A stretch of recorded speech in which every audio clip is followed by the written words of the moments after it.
तो सबसे पहले बात करते हैं टोल प्लाजा पर किस तरह से आज एक बार फिर से हाथापाई की तस्वीरें सामने आई। आप घंटों इंतजार कर सकते हैं, लंबी लंबी कतारों में खड़े हो सकते हैं, लेकिन कुछ लोग अपने आप को कुछ इस कदर वीवीआईपी समझते हैं कि उनके लिए कुछ पलों का इंतजार नागवार गुजरता है। टोल प्लाजा अखाड़े में तब्दील हो जाता है। नेशन व्यू में आज सबसे पहले आपको तस्वीरें दिखाएंगे मध्य प्रदेश के सीहोर की, जहां टोल प्लाजा पर ऐसी ही सरेआम मारपीट की तस्वीर सामने आई। बताया जा रहा है हंगामा करने वाले बीजेपी के कार्यकर्ता हैं। किस तरह से उन्होंने मचाया हुड़दंग, देखिए जरा। हाथों में डंडा है, दिल में गुबार और टोल कर्मियों को अपने ही अंदाज में सजा देने की जिद। किसी गाड़ी पर सरपंच लिखा है, किसी पर कमल का निशान है और शायद यही अकड़ सरेआम दबंगई की वजह भी है। सीसीटीवी में कैद ये तस्वीरें भोपाल इंदौर हाईवे पर बने टोल प्लाजा की हैं। बताया जा रहा है कि नेताजी को टोल प्लाजा पर वीआईपी एंट्री चाहिए थी, जिसके लिए सुपरवाइजर से बहस हो गई और फिर शुरू हो गया हंगामा। तो जरा देखिए गाड़ी को टोल प्लाजा से निकालने की कितनी हड़बड़ी है।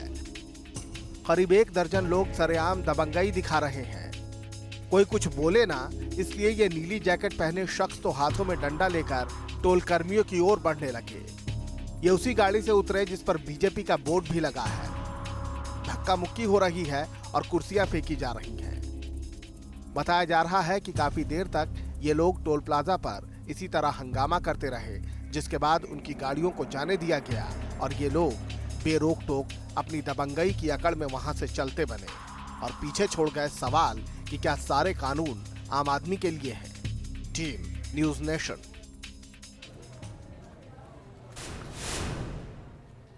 और अब बात करते हैं कांग्रेस के जनवेदना सम्मेलन की, जहां राहुल बोले और जमकर बोले। राहुल जब जब छुट्टी से लौटते हैं उसके बाद उनके आक्रामक तेवर नजर आते हैं। हर बार उनके निशाने पर पीएम आए, कभी बीजेपी को डराने वाली पार्टी बताया तो कभी नोटबंदी को लेकर पीएम पर ही तल्ख सवाल कर दिए। आइए आपको सुनाते हैं राहुल के बोल। कांग्रेस उपाध्यक्ष राहुल गांधी छुट्टी से लौटे तो एक्शन मोड में आ गए। कभी तल्खअंदाज तो कभी चुटकी भरे सवाल। सबका टारगेट एक, पीएम मोदी। राहुल ने नोटबंदी को हथियार बनाकर पीएम पर निशाना साधना शुरू किया। क्या ये देश इतना खराब है क्या? नया हिंदुस्तान बनाएंगे, make in India, connect India, ये वो, और एक ही आदमी बनाएगा।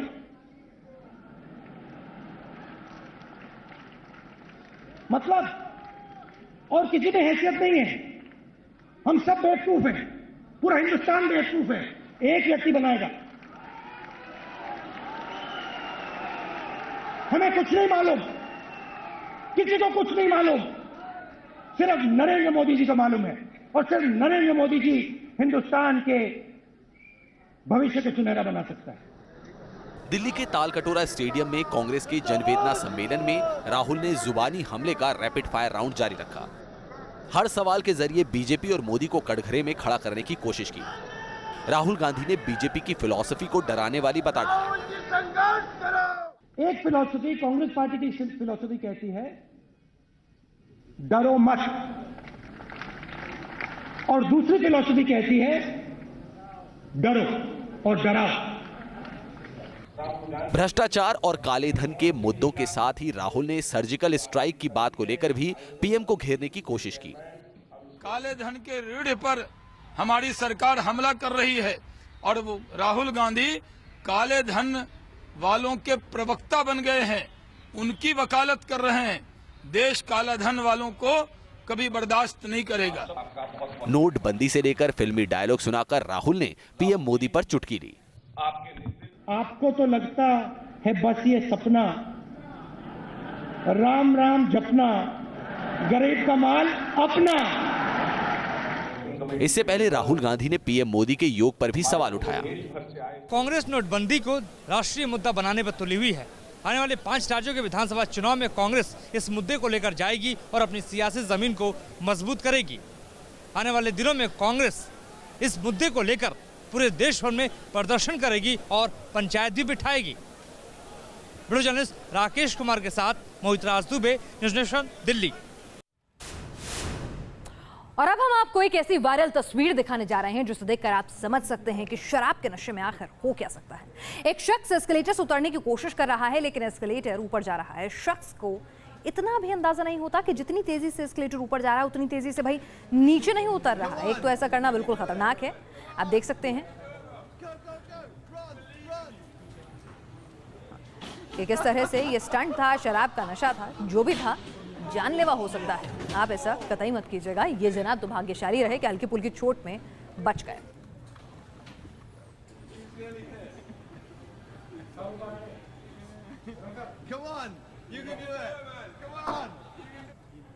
और आइए अब आपको दिखाते हैं एक बेजुबान की दोस्ती। वाकया राजधानी दिल्ली के न्यू अशोक नगर इलाके का है। बताया जा रहा है कि डॉग के साथ खेलते खेलते 8 साल की मासूम का पैर फिसल गया और वो नहर में डूब गई।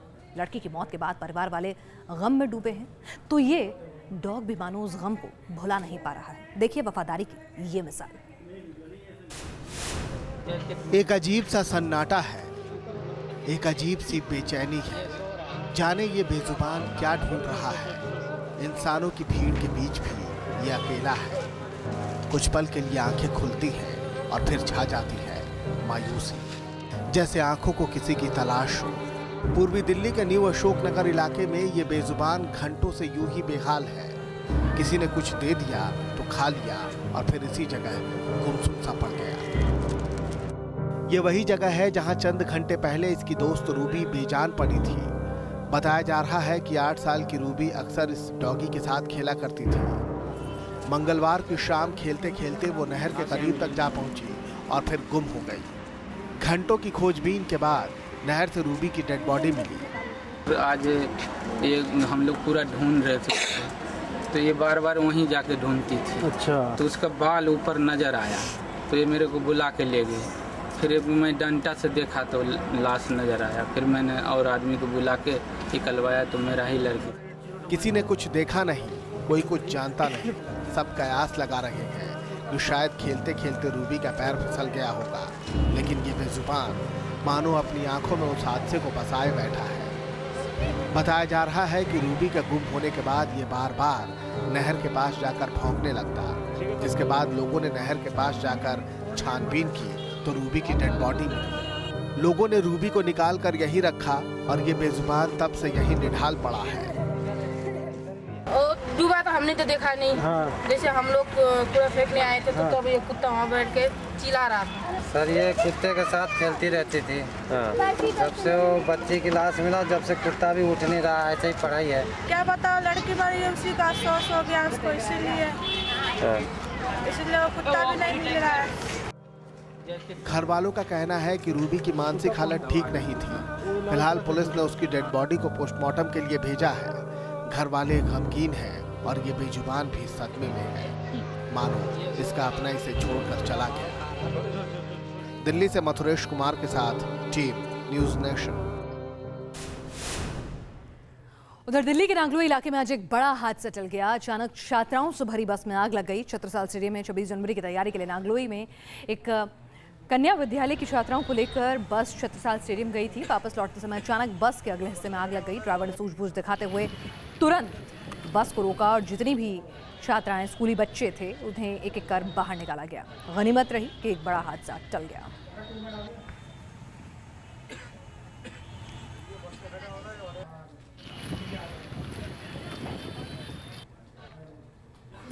और उत्तर प्रदेश में मुलायम सिंह और अखिलेश यादव के बीच समाजवादी पार्टी पर दावे को लेकर चल रही कलह थमती नहीं दिख रही, लेकिन मुलायम सिंह के रुख में अब बदलाव जरूर नजर आ रहा है। मुलायम के बयान से लगता है कि अब अखिलेश गुट से बातचीत के सारे विकल्प खत्म हो चुके हैं।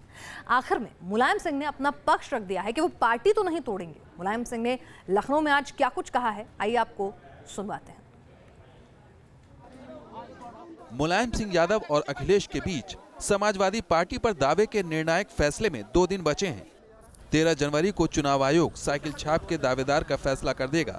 तब ये साफ होगा कि समाजवादी कलह किस मुकाम पर पहुंचेगी। लेकिन इससे पहले मुलायम सिंह यादव ने लखनऊ में अपने समर्थकों के बीच जो कुछ कहा, उससे उनके नए रुख के संकेत मिलते हैं। न तो समाजवादी पार्टी लिखा पढ़ी कर रहे लोग, न तो समाजवादी पार्टी नाम बदलेंगे और न हम चिन्ह बदलेंगे अपनी कलम से। मुलायम सिंह यादव का आरोप था कि राम गोपाल यादव ने दूसरी पार्टी के कहने पर समाजवादी पार्टी तोड़ने की पहल की है और अखिलेश यादव राम गोपाल के बहकावे में आ चुके हैं।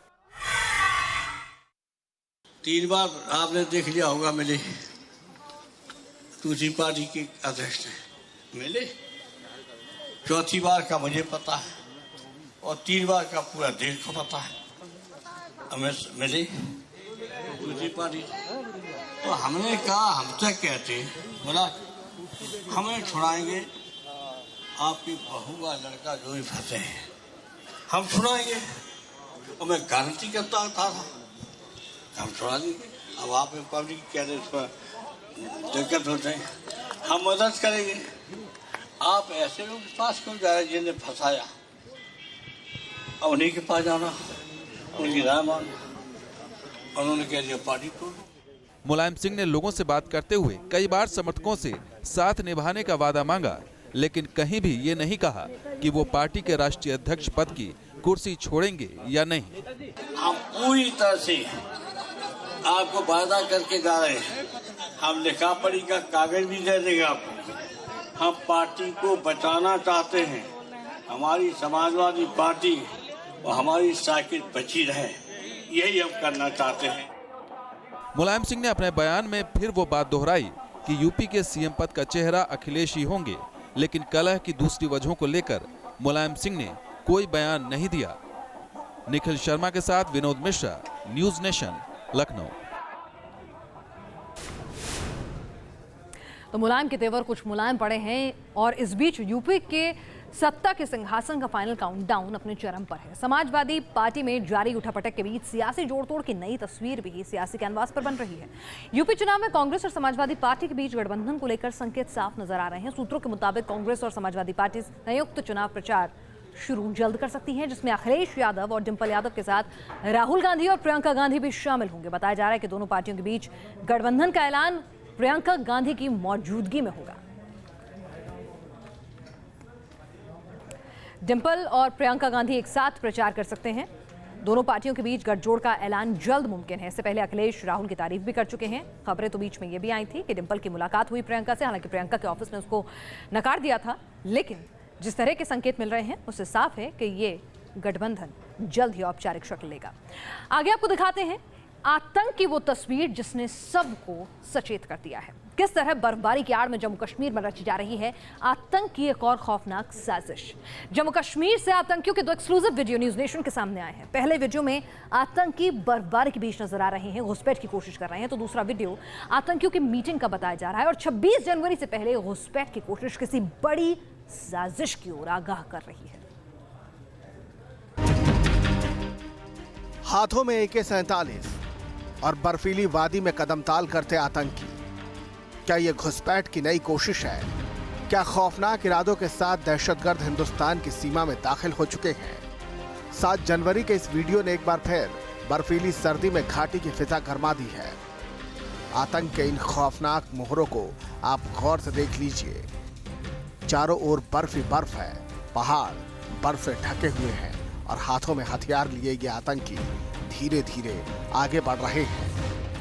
तस्वीरों में आतंक के ये 5 गुर्गे साफ तौर पर देखे जा सकते हैं, लेकिन इन्हें इस बात का इल्म है कि इनका वीडियो बनाया जा रहा है, इसलिए आतंकियों की तादाद कम से कम 6 तो जरूर रही होगी। पारंपरिक कश्मीरी लिबास में दिख रहे सभी आतंकी हथियारों से लैस हैं। एक आतंकी की पीठ पर बैग टंगा है और एक आतंकी के हाथ में एक बैग नजर आ रहा है, जिसके बाद कयास लगाए जा रहे हैं कि रसद खत्म होने की वजह से इन आतंकियों को बाहर निकलना पड़ा है और सामान खरीदने के बाद ये वापस अपने बिल में जा छिपे। दूर दूर तक बर्फ की इस वादी में इनके अलावा कोई और नजर नहीं आता और ये आतंकी कभी हथियार लहराते हैं, कभी बर्फ के गोले मुंह में डालते हैं और कभी एक दूसरे पर बर्फ के गोलों से हमला करते हैं। कश्मीर में आज मिलिटेंट्स का एक नया वीडियो सामने आया है। ये मिलिटेंट्स लश्कर-ए-तौयबा आउटफिट से ताल्लुक़ रखते हैं और साथ ही साउथ कश्मीर के अनंतनाग डिस्ट्रिक्ट में ये वीडियो उठाया गया है। इस वीडियो में ये मिलिटेंट्स जो है एक पहाड़ी के ऊपर भारी बर्फबारी के बावजूद ये एक पहाड़ी के ऊपर चले जा रहे हैं और साथ ही इन मिलिटेंट्स ने ट्रेडिशनल कश्मीरी ड्रेस फेरन जो है वो पहना हुआ है। आतंक का ये इकलौता वीडियो नहीं, जरा इन तस्वीरों को देखिए। बर्फ की चादर से दूर एक कमरे में आतंकियों की मीटिंग चल रही है। इस नापाक मीटिंग की तस्वीरों को फिर से देखिए। फर्श पर एक आतंकी बैठा है, कि तभी दरवाजे पर दस्तक होती है और आतंकी उठकर दरवाजा खोलता है। हाथों में हथियार लिए एक और आतंकी भीतर दाखिल होता है। दोनों गले मिलते हैं और फर्श पर बैठकर ही बातचीत शुरू हो जाती है। थोड़ी देर बाद एक और आतंकी आता है। इसी तरह कुछ देर में ही एक एक कर करीब आधा दर्जन आतंकी वहां पहुंच जाते हैं। इधर एक शख्स इनका वीडियो बनाता रहता है। दावा है कि ये सभी आतंकी हिजबुल और लश्कर से जुड़े हैं। ये खुलकर अपना नाम भी बता रहे हैं और अपने मंसूबे भी जाहिर कर रहे हैं। हालांकि जिस तरह से आतंकियों ने अपनी चहलकदमी और मीटिंग का वीडियो अपलोड किया है, उससे सवाल उठने लगे हैं कि क्या ये सब कुछ जानबूझकर किया गया। तो दूसरी ओर सुरक्षा एजेंसियां सतर्क हैं और वीडियो के सहारे आतंकियों की धरपकड़ की कोशिश में जुटे हुए हैं। श्रीनगर से इदरीस लोन के साथ टीम न्यूज नेशन। इस वक्त पूरे उत्तर भारत में जमा देने वाली ठंड पड़ रही है। पहाड़ों पर रिकॉर्ड बर्फबारी दर्ज हो रही है तो मैदानी इलाकों में शीतलहर ने लोगों का जीना मुहाल कर रखा है। राजधानी दिल्ली में सर्दी ने पिछले 5 सालों के रिकॉर्ड तोड़ दिए हैं। वहीं उत्तराखंड से लेकर शिमला, चंडीगढ़ और यूपी बिहार में लोग शीतलहर का सितम झेल रहे हैं। ठंड से ठिठुर रहा है आधा हिंदुस्तान। कांप रहे हैं मैदान और रेगिस्तान। जनवरी में जमा देने वाली ठंड पड़ रही है और लोग कोल्ड अटैक से थर थर कांप रहे हैं।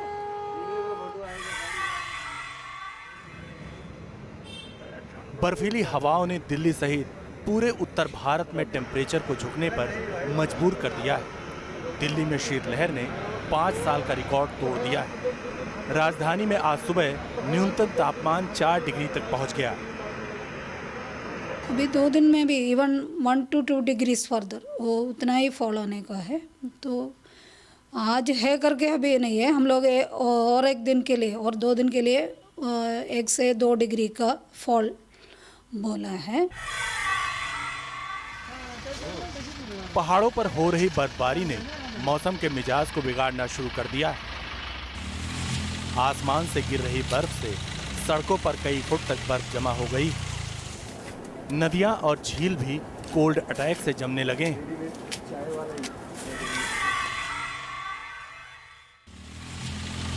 हिमाचल प्रदेश में जबरदस्त बर्फबारी हो रही है और इस बर्फबारी ने लोगों की जिंदगी की रफ्तार पर ब्रेक लगा दिया है। मनाली में तो पीने का पानी भी जम चुका है। हमारे को बहुत दिक्कत आ रही है। ठंड हो रही है, बिजली नहीं है, पानी नहीं है, बहुत मुश्किल आ रही है। कपकपाती ठंड से मनाली के सेलांग घाटी में पारा -12 डिग्री तक पहुंच चुका है। शिमला का हाल भी जुदा नहीं है। बर्फ देखने आए सैलानियों का मजा किरकिरा होने लगा है। बर्फबारी का असर आवाजाही पर भी पड़ा है। वहीं खाने पीने के सामान की किल्लत से लोग बेहाल हो उठे हैं।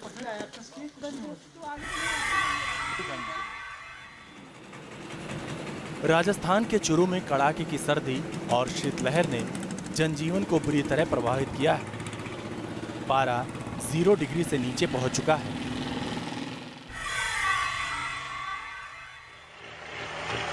उत्तराखंड के पहाड़ों पर भी बर्फ का कब्जा साफ दिखाई दे रहा है। बर्फबारी होने से ठंड का प्रकोप भी बढ़ गया है। जिस तरीके से बर्फबारी और शीतलहर जारी है, उससे आने वाले दिनों में लोगों को कोई राहत मिलती दिखाई नहीं दे रही है। Team news nation. मेक्सिको से हादसे के इस बीच हैरतअंगेज तस्वीरें सामने आई हैं। यहाँ मेक्सिको टोलुकू हाईवे पर दर्दनाक हादसा हुआ है। यहाँ पहले तो दवा लेकर जा रहा एक ट्रक पलट गया जिसमें पूरा सामान सड़क पर फैल गया। इस हादसे के ठीक आधे घंटे बाद यहाँ दूसरे ट्रक ने नियंत्रण खो दिया और पुलिस की गाड़ी पर पलट गया। इस हादसे में एक शख्स की मौत हो गई जबकि 13 लोग घायल हैं। ये पूरी घटना मौके पर लगे सीसीटीवी कैमरे में कैद हो गई।